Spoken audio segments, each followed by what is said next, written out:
BTS. It's a huge honor to be here and to meet all the leaders of APEC here in Korea, where I was born and raised. I'm honored to tell you about myself and to share my message. I'm so proud and excited that this year, for the first time, the cultural industry was chosen as a key agenda for APEC. I'm not sure how familiar you are with K-culture or K-pop, but I'm sure you all agree that the cultural industry has great economic value and growth potential. But I'm just an artist. I am not a business leader. I don't think you want to hear any numbers or figures from me. So today I want to speak to you as a creator and an artist. I want to share my thoughts on how K-pop crossed borders to move the hearts of people. It's not something we can really calculate or measure. It's a bridge that connects worlds, and I want to bring your attention to how we can work together to build this connection for tomorrow's creative cultural ecosystem. I'm a very lucky person. I'm lucky to have met the 6 other members of BTS. I'm lucky that I met our producer, Hitman Bang, who gave us his full support that we could make the music we love. But most importantly, I'm lucky I'm an ARMY who accept our music, not just as a diversion, but as our shared language of life. And by the way, ARMY is the name of the official BTS fandom. For your information, the ARMY, whoo! Shout out to ARMY all over the world. And the ARMY is where I just finished my military service. I was there for 18 months. I just wanted to make sure. So, ARMY support and passion crossed all borders and opened up like brand new path for me. They gave me a voice that was heard at the Billboard Music Awards, at the Grammys, at the United Nations, and even at the White House, at such historic and symbolic events like right here at the APEC. BTS first started to go outside Korea about 10 years ago.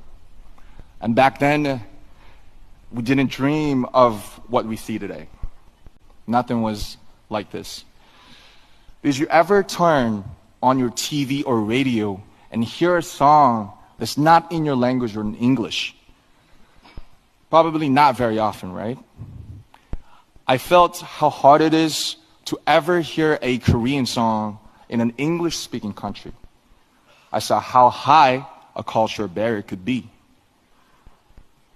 At that time, the music of BTS was quickly called non-English foreign culture. Trying to get on mainstream media through our music was like doing an experiment and a huge challenge.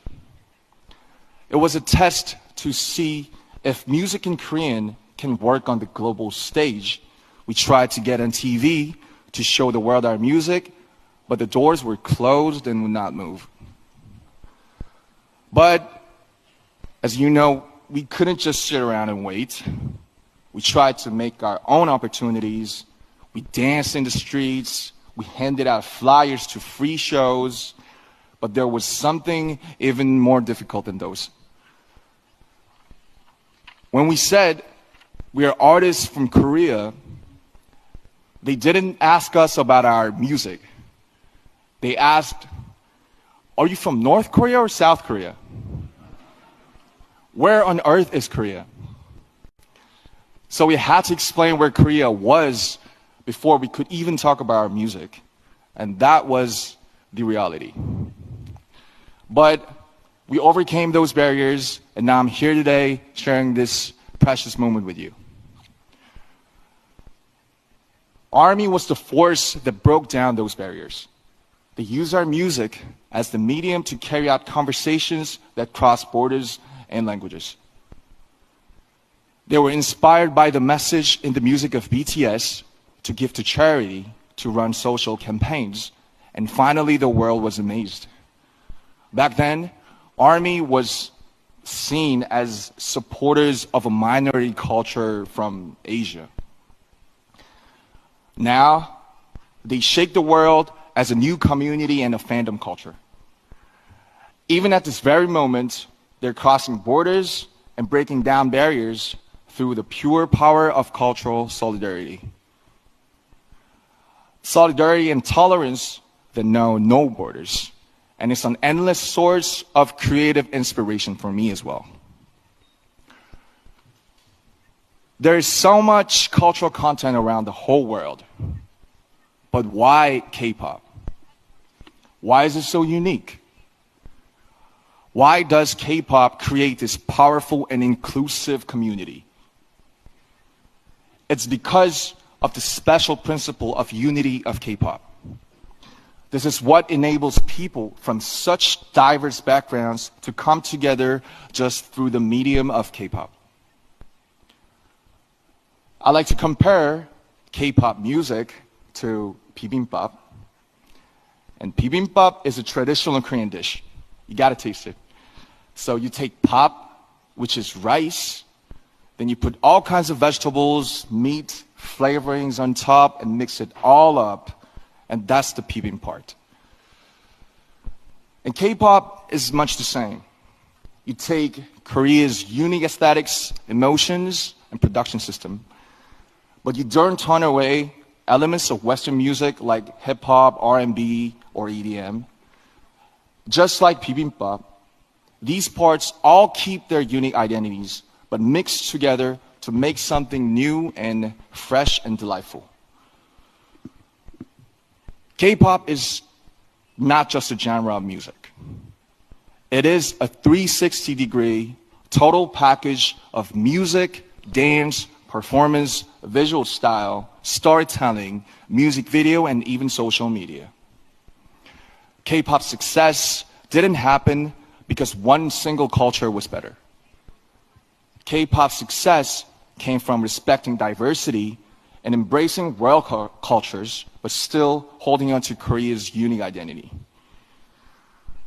When cultural barriers come down and different voices harmonize together, there's an explosion of creative energy. This is where ARMY's borderless solidarity came from. And this is why K-pop is loved everywhere. Culture is like a river. It flows freely, different streams sometimes coming together in harmony, just like K-pop. Coming together to carry itself far away and create something new. I like to see this creative flow of culture happen everywhere around the world. And the Asia-Pacific region has incredible, dynamic cultural diversity. K-pop's shining success is proof that cultural diversity and creativity are the greatest human potential. A force with no borders, no limits to growth. Ladies and gentlemen, leaders of APEC, let me ask you a question. What is your favorite song? Do you remember seeing a painting that took your breath away? Or a book you read over and over again? We all know, we all love culture and art.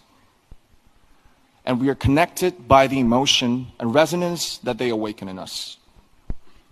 As a creator and an artist of this generation, I'd like to use this opportunity to make a request to the leaders and distinguished guests of APEC.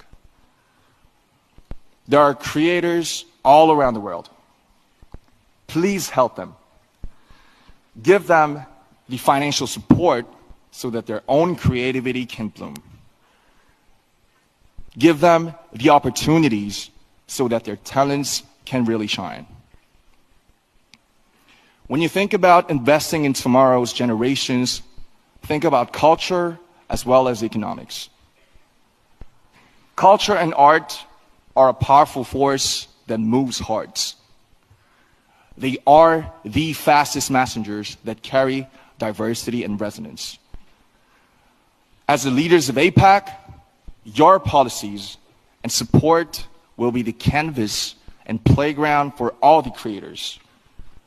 The foundation for creators all over the world to pour out their creativity. When creators flourish, other elements of culture gather to form brand new aesthetics. Their content will go beyond all kinds of differences. They will blaze a road of true understanding and tolerance. They will create the power of solidarity for the future. I, too, stand by the vision of APEC. A vision that will drive diversity, inclusion, and growth through culture and creativity. As an artist, I promise that I will also let my imagination fill the canvas you will create. I will play my heart out in the playground you will build for us. I promise that I'll do my part by sending a message of courage and hope and lots of emotions through music. A message of embracing our differences to make something better together. I'd like to ask for your support for this future, and I think and I believe you can make this happen. Your support can make creators let their creativity soar. With your help, their creations will resonate around the whole world. Thank you very much. Please give it up for RM. What a fascinating speech. Let's give him a strong round of applause. Thank you so much.